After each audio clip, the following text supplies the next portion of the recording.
أعوذ بالله السميع العليم من الشيطان الرجيم. بسم الله الرحمن الرحيم. الحمد لله رب العالمين الذي أنزل شريعة الإسلام هدى للناس ورحمة للعالمين، وجعلها لنا صراطا مستقيما يهدي بنا إلى سعادة الدارين، والشكر له أن هدانا إلى الإسلام وفضلنا على العالمين أجمعين. وأشهد أن لا إله إلا الله وحده لا شريك له، وأن محمدا عبده ورسوله إمام الخاشعين. اللهم صل وسلم على سيدنا محمد وعلى آله وصحبه الطيبين الطاهرين الحافظين لهدودك يا رب العالمين. أما بعد, chers frères et sœurs en islam, toute la louange appartient à Allah subhanahu wa ta'ala. Et nous le louons pour la grâce qu'il nous a accordée pour l'islam.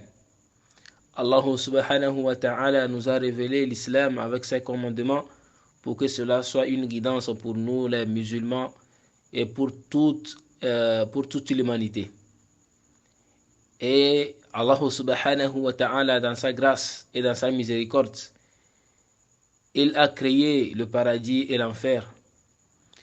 Celui qui choisit le bon chemin et suit les commandements d'Allah subhanahu wa ta'ala trouvera repos et tranquillité dans le paradis.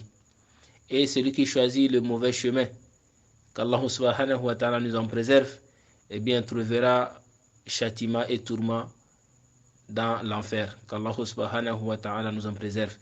Et nous implorons la grâce et la miséricorde d'Allah subhanahu wa ta'ala sur les sceaux des prophètes, sur ses compagnons et surtout ceux-là qui les suivent dans la bonne direction jusqu'au jour de la rétribution. Amin. Chers frères et sœurs en islam, pas plus tard qu'avant-hier, nous venons de finir la prière de Eid.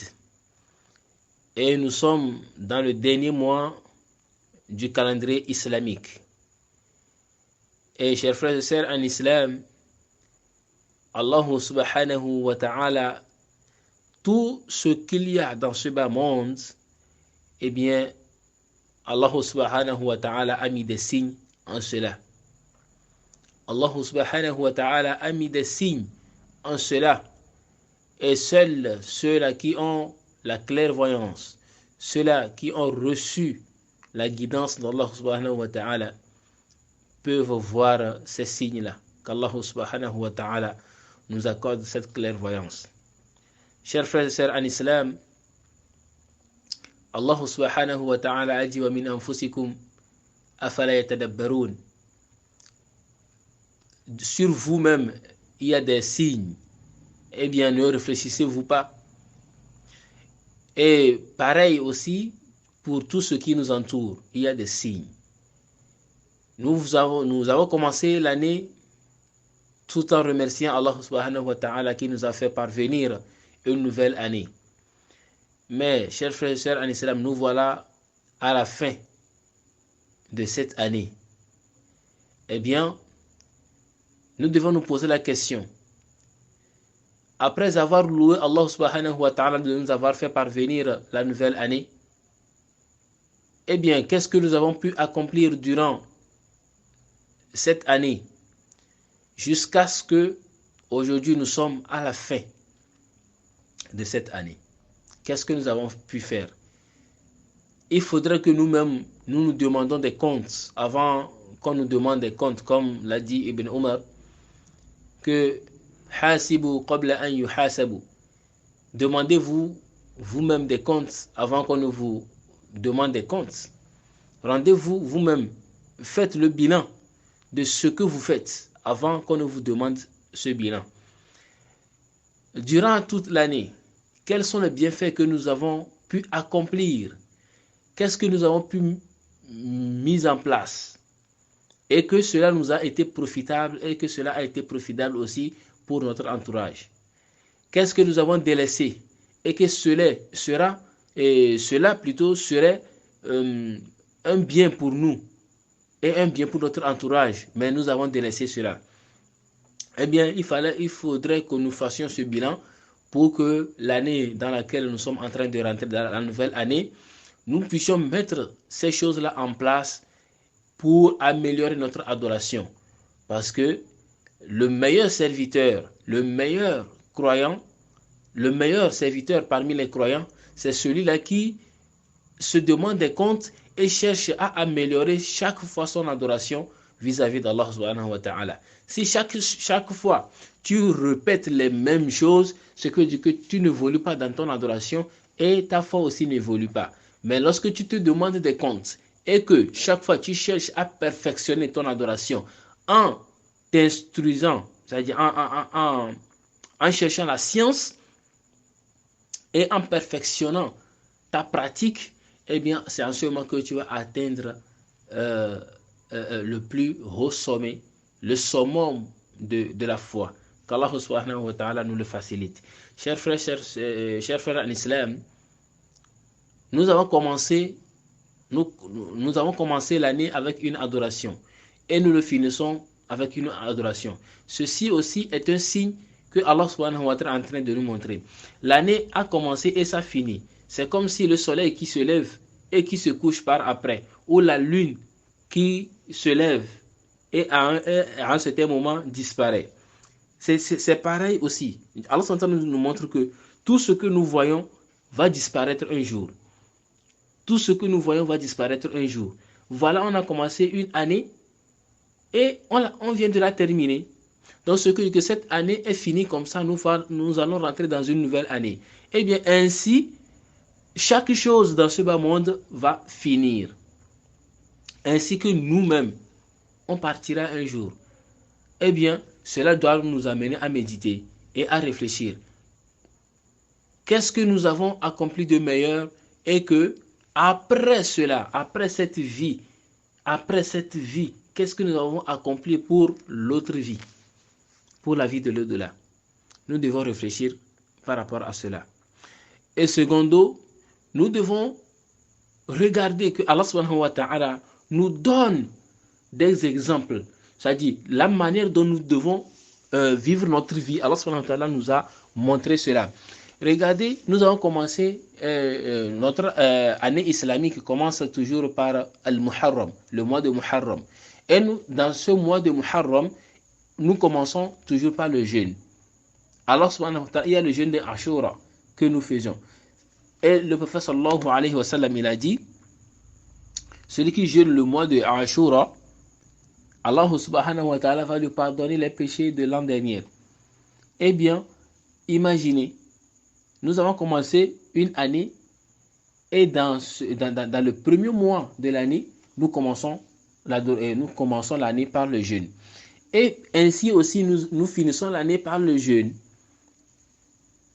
Nous finissons l'année par le jeûne. Par quel jeûne?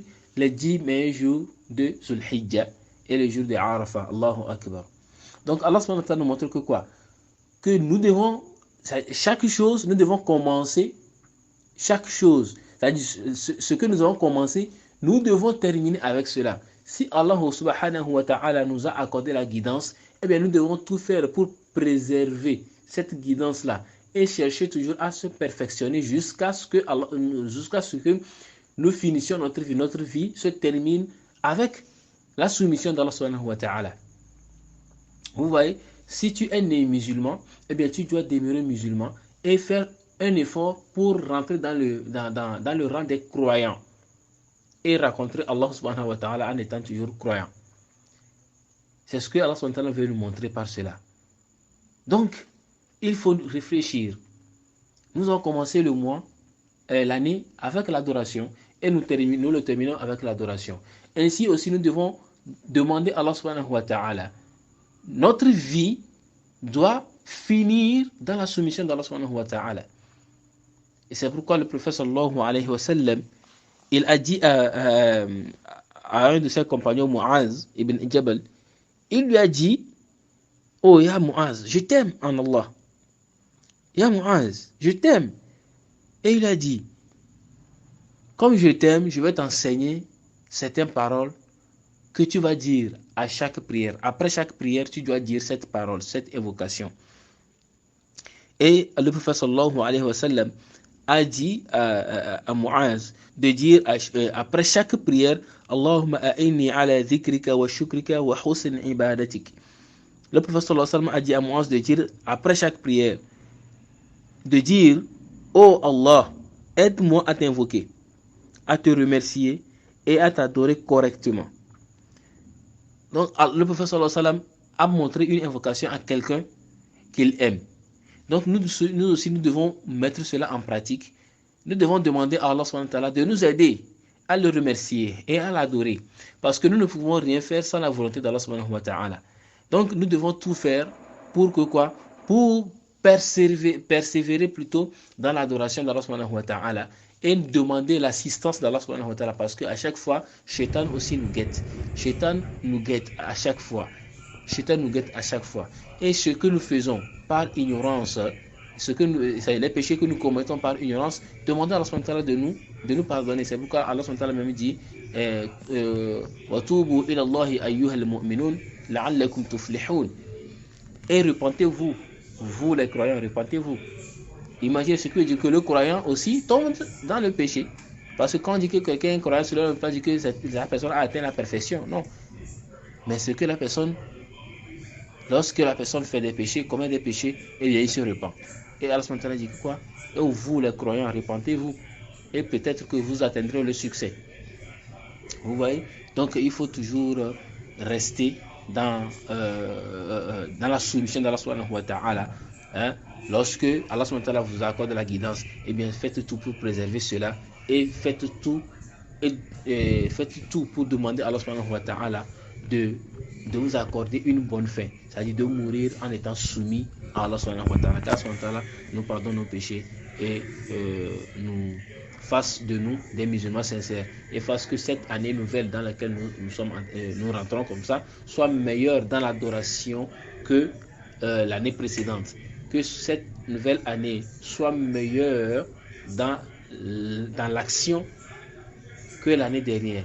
Que cette nouvelle année soit meilleure dans notre comportement, dans l'amélioration de notre comportement que les années précédentes. Qu'Allah subhanahu wa ta'ala nous accorde une bonne fin. Wa sallallahu ala nabiyyina Muhammadin wa ala alihi wa ashabihi wa sallam tasliman kathira.